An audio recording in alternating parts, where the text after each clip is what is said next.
لیکن میں امام حسن مجتبیٰ کی ایک ایسی صفت کو پیش کرنا چاہتا ہوں جو تمام خاندان اہل بیت میں ہے، لیکن ائمہ نے خود کہا ہے کہ سب سے اتم درجے پہ یہ صفت حضرت امام حسن مجتبیٰ علیہ السلام میں ہے۔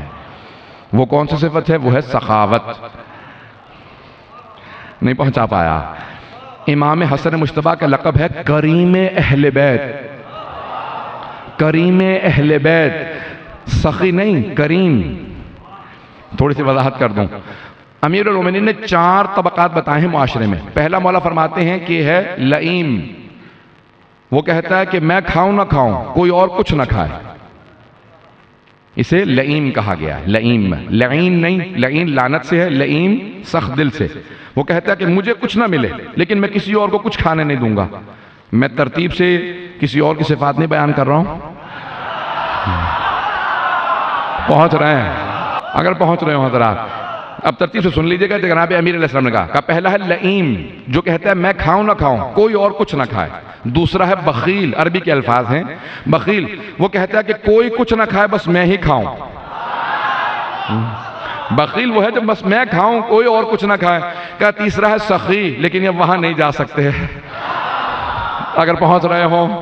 سخی وہ کہتا ہے کہ میں کھاؤں اور دوسرے بھی کھائیں، جو مجھ سے بچے میں سب کے سامنے پیش کروں، اسے کہتے ہیں سخی۔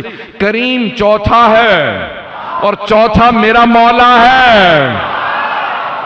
کریم وہ کہ جو خود کھائے نہ کھائے، کہ دوسرے کھاتے رہیں، میں بے شک خود نہ کھاؤں، اسے کہتے ہیں کریم۔ اب کریم اہل بیت امام حسن مجتبیٰ ہے۔ اللہ نے رسول خدا کو کریم کہا، علی مرتضیٰ کو کریم کہا، کہ ان 14 میں جو سب سے کریم ہے وہ حسن مجتبیٰ ہے۔ ائمہ نے کہا ہے کہ ہم میں سب سے کریم امام حسن مجتبیٰ۔ سنیں گے بات، سب کو ہضم ہو رہی ہے، بات پہنچ رہی ہے؟ عزیزان گرامی، اب امام حسن مجتبیٰ کا دسترخوان سب سے زیادہ مشہور ہے یا نہیں ہے؟ اگر کسی کے ہاں رزق میں تنگی ہو تو نظر کر لے امام حسن مجتبیٰ کی، کہ اگر رزق میں فراوانی ہوگی تو امام حسن مجتبیٰ کا دسترخوان کروں گا۔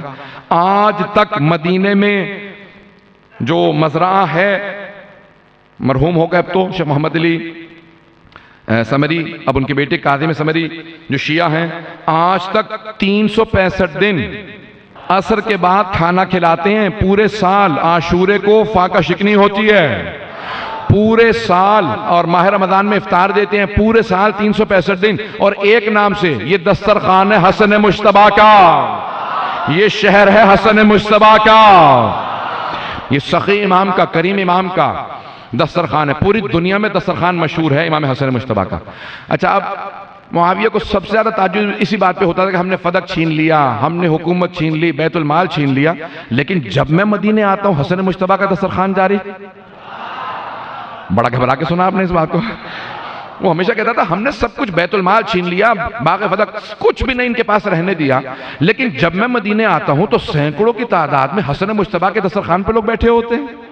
بھئی ایک واقعہ پیش کر کے میں آگے بڑھوں گا، مجھے اس بات کو مکمل کرنا بہت ضروری ہے۔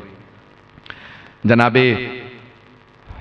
امام حسن مجتبیٰ کے دسترخوان پہ ایک فقیر آیا، کھانا کھا رہا تھا اور بار بار اپنے سامان میں روٹی رکھ لیتا تھا یا جو ملتا تھا۔ مولا امام حسن نے کہا آرام سے کھا، پریشان کیوں ہے؟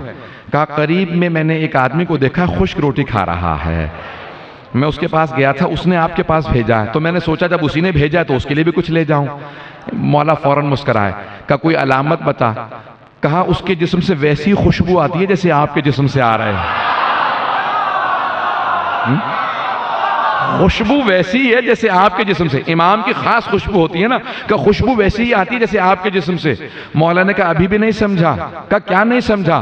کہا یہ دسترخوان میرا نہیں انہی کا ہے، کہ یہ دسترخوان انہی کا ہے۔ کہ وہ کون ہے؟ کہ وہ میرے بابا ہیں، وہی تو مشکل کشا ہے۔ کہ اتنا دسترخوان ہوتے ہوئے وہ جو کی خشک روٹی کھا رہے ہیں۔ کہ وہ اختیار اپنے لیے سختی کیے ہوئے ہیں، دنیا کو کھلاتے ہیں۔ کہ وہ بہت کریم ہے، یہ دسترخوان انہی کا ہے جو میں اپنے نام سے چلا رہا ہوں۔